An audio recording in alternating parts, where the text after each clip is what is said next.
सचिन जी से बातचीत करते हैं। सचिन जी नमस्कार। नमस्कार सर, कैसे हो? हम बहुत अच्छे हैं। सचिन जी कहाँ से बोल रहे हैं? सर मैं सहारनपुर उत्तर प्रदेश से बोल रहा हूँ। चलिए बहुत अच्छी बात है सर, सहारनपुर से आप बोल रहे हैं। क्या प्रश्न पूछना चाह रहे हैं सर? सर मैं एक प्रश्न पूछना चाह रहा था। मेरे पास IRFC के 800 शेयर है 32 रुपए के हिसाब से। मैंने 2 साल से होल्डर रखे हैं, तो मुझे 32 इसमें रुपए थोड़ा के भाव और पे? नजरिया चाहिए। जी सर। 32 रुपए?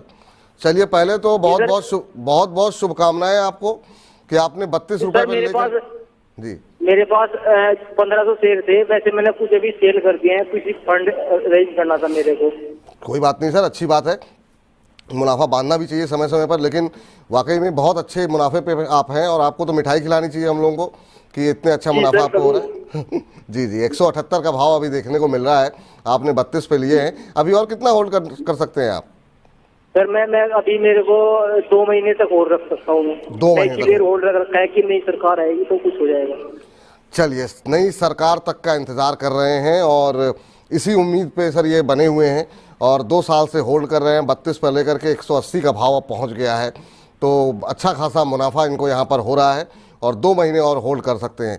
क्या यहाँ इर्द गिर्द जो है, चुनाव के इर्द गिर्द इनको मुनाफा बांधना चाहिए, या फिर जो इन्होंने सोचा हुआ है कि जब सरकार आएगी तो रेलवे शेयरों में शायद और तेज़ी देखने को मिले, तो इनको होल्ड करना चाहिए?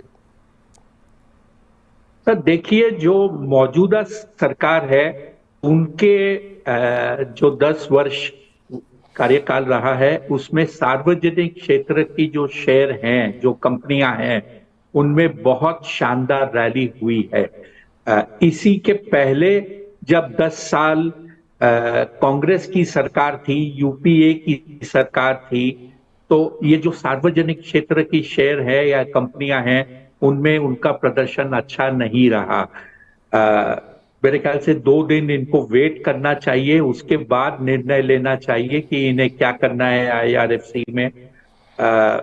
मैं ये नहीं कह रहा कि मैं कोई ओपिनियन दे रहा हूं सरकार पर, बट मान लीजिए अगर जैसे हर तरह की अफवाह बाजार में चल रही है, अगर कहीं पर भी आपको लगता है कि मौजूदा सरकार की स्थिति अच्छी नहीं रहती है चुनाव के बाद में, तो शायद सार्वजनिक क्षेत्र की शेयरों में काफी बड़ी एक गिरावट देखने को मिल सकती है, क्योंकि इतिहास ये कहता है कि NDA की सरकार में सार्वजनिक क्षेत्र का प्रदर्शन ज्यादा अच्छा रहा।